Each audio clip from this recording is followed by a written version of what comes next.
Nowadays, those never-ending interest rate hikes come with handy little tips. Kids don't move out of home because the rent's too expensive. The kids are way ahead of you, Phil. I'm not moving out. If I can stay here till like 50, I will. But it's not just those who've never flown the coop. Adults in their 30s, even 40s, are bouncing back in with their folks to weather the financial storm. I'm expecting our son might move back in with us. Becoming more common. So it was an interesting dynamic to get used to, having to move back in. The growing trend supercharged, first by the pandemic, then inflation, interest rate hikes and a spiralling housing crisis. To be able to save, to be able to find decent rental accommodation with all the rental increases, plus all the general increases in cost of living is making it extremely difficult. Last year, 13%, that's nearly 900,000 households, had an adult child rebound back home. Almost 1 in 3 doing so because of the pressure of skyrocketing rents. I moved back home in October last year. The cost of living was just going up and up, and living on a low income, it was really hard to be able to afford everything. Lachey Anderson moved back in with her parents after 8 years living out in the wild. It's definitely been a challenge. I love my independence, so I felt like it was taken away from me a bit. The parents of young people in their 20s are much more likely to be the upper end of Generation X. This is a generation which had to pay for higher education. They don't have a lot of super. They didn't really benefit from cheap house prices, and they themselves are under quite a lot of economic pressure. Over the last 2 decades, these kids have been labelled snowflakes, moochers and sponges who are derailing their parents' retirement plans. I've moved in with my work dad, Hamish. Here are my dietary requirements. That's on you. That's quite a lot. Oh, no, that's the contents page. This is the actual binder of it all. But not everyone is Michael Henn. Happy cooking. I think actually there's a lot of empathy in that 20-something group about why you might move home. And while bouncing back in with the olds can be tough, there are positives too. I've been able to go back to study business and start my own vintage online store. I feel like at home I am thriving rather than surviving. Dad, what is the Wi-Fi password here? I'm not your dad.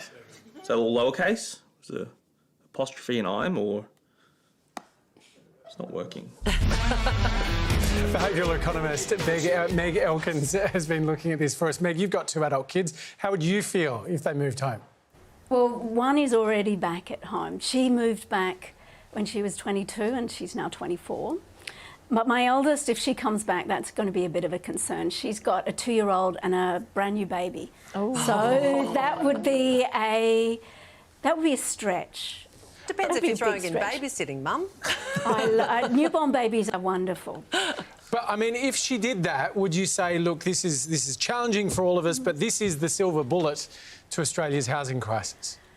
Well, there isn't much housing stock at the moment. And if you're looking at rentals, the rentals are limited, and we can't just create houses like that. So there is a little bit of a silver bullet here, but it comes with a catch in that you have to move back with your family, and that is somewhat fraught because families are complex. And sometimes there's good news stories why people move back in, but if it's an economic reason, it's not necessarily a good news story. Meg, we see a lot of the rest of the world doing multi-generational living.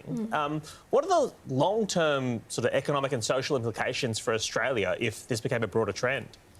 I really love this question because in a way it represents 2 different cultures, and our culture is very much individualistic, and it's born out of this neoliberal time of the 80s where we're independent and pursuing our own identity and our own path forward.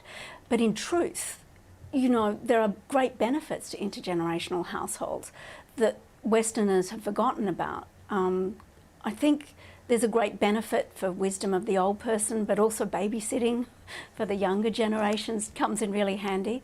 And there's very much a sense of place. Hey, Meg, I know there's, everyone's sort of feeling the pressure a little bit, but I feel like young people are kind of really bearing the brunt of the housing crisis and have done so for some time. Do you have any good news for them in the slightly longer term? Well, as an economist, we say that there's always short-term shocks, and what the Reserve Bank is doing is trying to make this shock relatively short, so that in the long term we can go back to some level of equilibrium. And so I'm saying if you can just hold out a little while, it will return back. We have hope in that. It might take 2 to 3 years. I don't know if you can live with your parents for that long, but it's short-term pain and hopefully for long-term gain. Meg Elkins, thanks for your time tonight. Thank you, Hamish.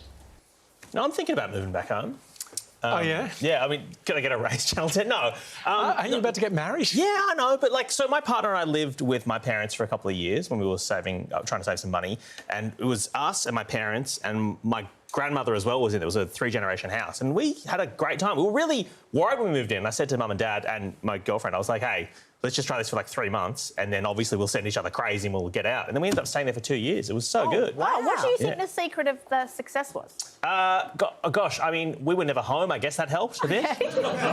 Did you pay rent? Of course not. No, goodness, no. If you move home with your brand new bride, will you pay rent? No, my parents are so much richer than me. You don't understand. So what's the reason for going back? Going back now, I guess we miss. I don't want to speak for my girlfriend, but certainly we miss like the family dinners. You miss your mum. Miss them. Yeah, and it's also just like when you have to make time to see your parents, sometimes things get busy and you miss that family time. Yeah. Whereas if you're just there under the same roof and the house is big enough and you have that, that wonderful privilege of being able to stay with them, you see your grandparents incidentally, you see, it's really nice, and that's Michael, kind of miss. Can I move in with your parents? They don't like you very much. Fair enough. Why would they? Yeah.